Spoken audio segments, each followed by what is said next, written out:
racing toward the extinction of our species. We not only lack dominion over nature, we're subordinate to it. Ellie Sattler. Alan Grant. You didn't come out all this way just to catch up now, did you? You coming or what? Well, you know, I met Steven Spielberg in that meeting. I've bored you. I've told you about this before, but we met at Amblin, and he said, you know, nice to meet you. And your part has been is now in question. You may not be in your character may not be in the movie. Have I told you this? No, this is true. He said, I think the Alan Grant character may include all of that characters from the book's lines. And I said, gee, how can I? What can I say? You know, I'm sure I didn't influence him at all. But anyway, things changed, and I got in the movie. That's that. Then that's the last time I saw him before we showed up in Hawaii, because he was out doing something else or something, and he doesn't like to rehearse. And we sent him pictures of the costume, which I kind of bought, you know, pieces of. And then the first day of shooting, I saw him. And as I remember, we didn't have any big discussion about, you know, here's the movie, here's what the movie's about. Nothing about that. My first day shooting, we're shooting Joey Mazzelli getting fried on the wire. All that stuff. I didn't know that was your first day shooting. That was the first day shooting, and so that's Alan Grant's first appearance. I've got like 3 lines or something, and I've been doing this American accent for some weeks preparing for this. And after the first couple of takes, Stephen comes up to me and says, Sam, you know that that accent you're doing, let's forget about it and just use your own voice. Just use your own voice. I said, thanks, Stephen, that's great. So Alan Grant, you know, comes from Australia or New Zealand or something. I'm really relaxed. And I use my own voice for 3 days. And then about 3 days later, he comes back to me and says, you know that voice you're using now? I said, yeah, my voice. He said, just somewhere in between. That's now. I didn't know that. Alan Grant has a kind of a mishmash accent.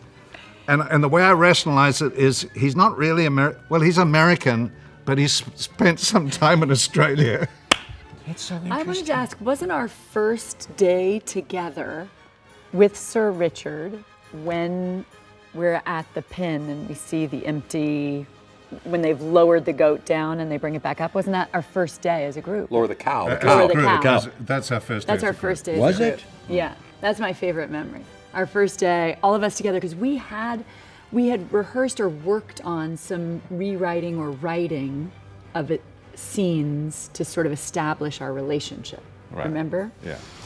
So we'd spent a little bit of time with Stephen doing that, and then we were all there together, and we had that first, and I've told this story before in front of you guys, I know, but we had that first shot, all of us together, where we're supposed to hear and then see the rustling, and suddenly there's a sound, and we all have this look to camera together, and action. And suddenly I look, and then Sam, and then Jeff, and then Sir Richard. No one's consistent. And he says, cut, you guys, I have to have you all turn and look at the sound. And when you hear the sound, it's the first time we hear a dinosaur. And we said, Stephen, please, can you help us? And he goes, I've got it. Remember? And he said, action. And we're there, and it's so exciting. We're in this movie, and we're gonna have dinosaurs come to life again, and the audience is gonna be with us, and Stephen with a megaphone. Roar! Roar! And we all lost it and thought it was gonna be a disaster. I don't think they did it on our movie, but I had a little part on that Fallen Kingdom movie, and I hadn't been in a dinosaur movie since, you know, way back in the 90s, and J.A. Bayona was on a soundstage, and they were doing, Chris Pratt and Isabella Sermon were doing something. And, because I'm reminded of what Stephen had done all those years ago, they had some great sound system on the soundstage where not only they were playing music, he had a whole playlist of, partly the Jurassic John Williams stuff, but other movies, scary things, beautiful. So you were all ready, and then in the scene, big dinosaur sounds that were shaking the chair and shaking your bones, so they were acting to that. Dr. Grant, my dear Dr. Sattler, welcome. to Jurassic Park.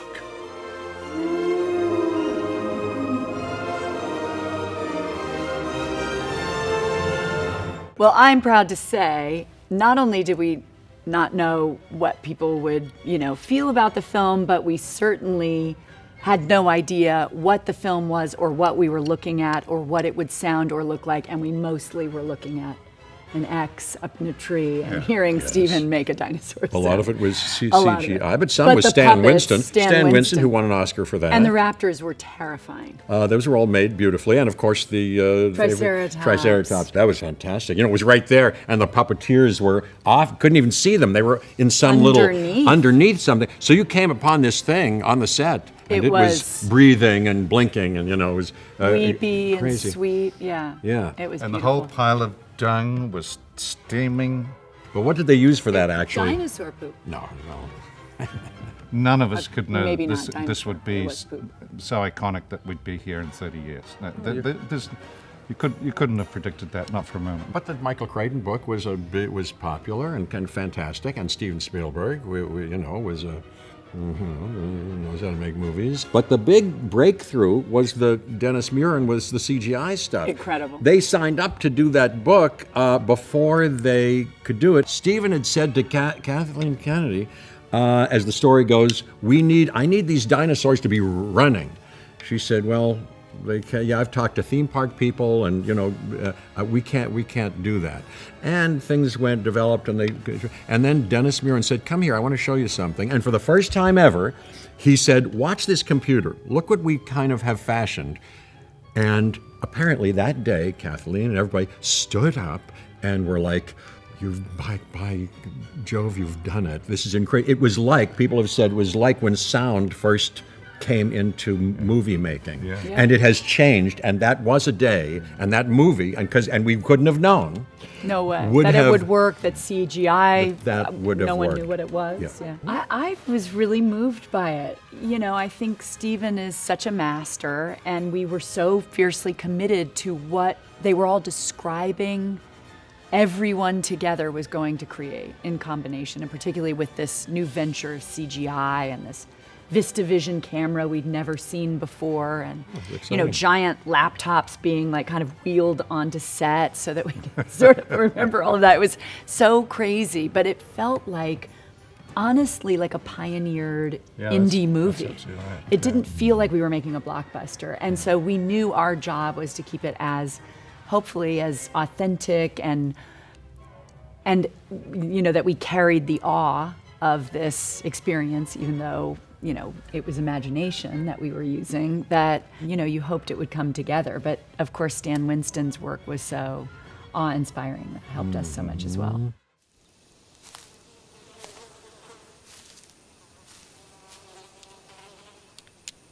That is one big pile of Well, I'm a giant fan of both of these. You're talking to, not me, on either side of me are the two international treasures and two premier actors of their generation or of any time. And so their whole oeuvres, both of them, there's so many moments from both of their works. But in the Jurassic movies, oh my golly. I love Sam watching Ian Malcolm with my hand doing the experiment with this obvious flirtation and science lesson that's happening at the very beginning of the movie. The looks on Sam's face, the Alan Grant that we got to experience all over again this last couple of years is so amazing. Yeah, well, I like that first scene that we find ourselves together in the helicopter, and and I say, so you two dig up dinosaurs? He goes in this virile and wonderful way. He goes, we try, or something like that. Okay, my two favorite Jeff and Laura moments were Laura is dragging her, she's half injured, she's covered in mud, and she's gonna, and she screams, and no one screams like Laura did. Just the full commitment to the full scream, And by contrast, Jeff is looking at an enormous pile of dinosaur poo and says something like, "That's one big pile of poo," is it? I say the S-H-I tut Where So he managed to make it funny and cool at the same time, with his shades. You know, it was quintessential Goldblum. Yeah, so those two quintessential little snapshots I have in my head of Jeff and Laura. Did we shoot that in Hawaii, or did we shoot that in Hawaii? I remember that day. Yeah, I remember that day. We only spent 2 weeks in Hawaii, the first one like that, and then we shot here. Then we were here, but 2 weeks. The first 2 weeks of that show, we were in Hawaii. Yeah. I remember those balmy breezes, and you know, Ultimate hurricane. Don't move. Bigger. Why do they always have to go bigger? Well, the first thing we did after being apart for 25 years was literally move in together for months. The very first moment with our luggage going, we're entering a home COVID, because of COVID. And, we were all in this, we can say now, the Langley Hotel, which is near Pinewood Studios where we shot it. And we all, you know, we were exclusive. It was just us there. Just the whole us. crew in and a stuff. month? It was like 4 months, 5 months. 5 Like months. that. All like that. And the first moment, I remember I pulled up from the airport. I hadn't seen them. Maybe we'd talked once on the phone in the lead up.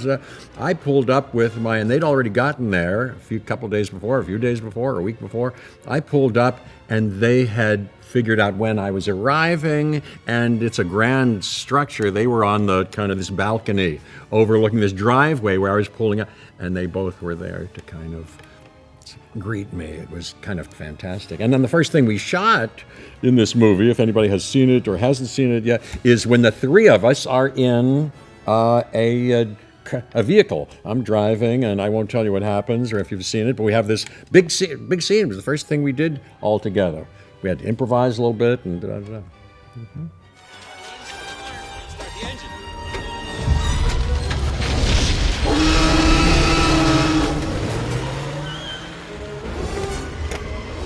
Must go faster. I want to tell you about the most fun we ever had, and that's why I was looking forward to us coming back together. We were shooting in Hawaii in this hotel. It's full of tourists, and we were shooting different scenes from the film. And you probably remember in the first film, Jeff gets half eaten by a dinosaur, and he breaks his leg, and he's like covered in stuff. And we'd have to come back to the hotel at night and get our makeup off and get shower all the stuff off. And we used to enjoy coming through the lobby. No one knew who we were, but we'd come back all trashed because we'd been through dinosaur stuff, covered in blood. But most particularly Jeff, who had one leg in a splint, he'd come through the lobby like this, and just for fun, just for the tourists, we'd say, "You walk properly," and we'd kick him in his leg, and he'd go, "Ah!" And the Japanese tourists are absolutely horrified by this behavior. But that was the stuff we would do at night. It was a stupid wild. stuff. We got up to all sorts of hijinks like that. Yeah. There's no stopping us. Stupid stuff, and we still do stupid stuff to this day, to this very day. To this very day. I remember what hotel did we stay at? Do you remember the name of that? It got trashed it was destroyed. Hotel Aniki. You know, we lived through a horrible thing, but We survived a hurricane. Yes. You know, hey, I haven't told you, I've had people in the last year say, you guys were very lucky. We now know that there was a hurricane Aniki, and 4 people died on the island, and the whole thing was trashed. But they protected us all by going into a lower level in the hotel we were at, and all getting our, ballroom. The ballroom, da-da-da-da-da. So, and we made it out okay. We sort of peeked through, and the next day it was all trash. But somebody said, "Oh no! If there had been a tsunami or something, that would have been the wrong choice. You could have all been the worst place. That's a bad place to go down. We were in a basement. We were like, no, we're not a basement, but we're about 5 feet above sea level. We should have gone. It was a bad place to be. But we remember talking to Richard Attenborough, and we say, "Do you think we might die today, Richard? This is pretty bad." He said, "Darling, I lived through the Blitz." And He'd then been bombed he laid by on a the lawn chair, Luftwaffe. and we covered him in his little blanket, and he took a nap while we were all crying and screaming.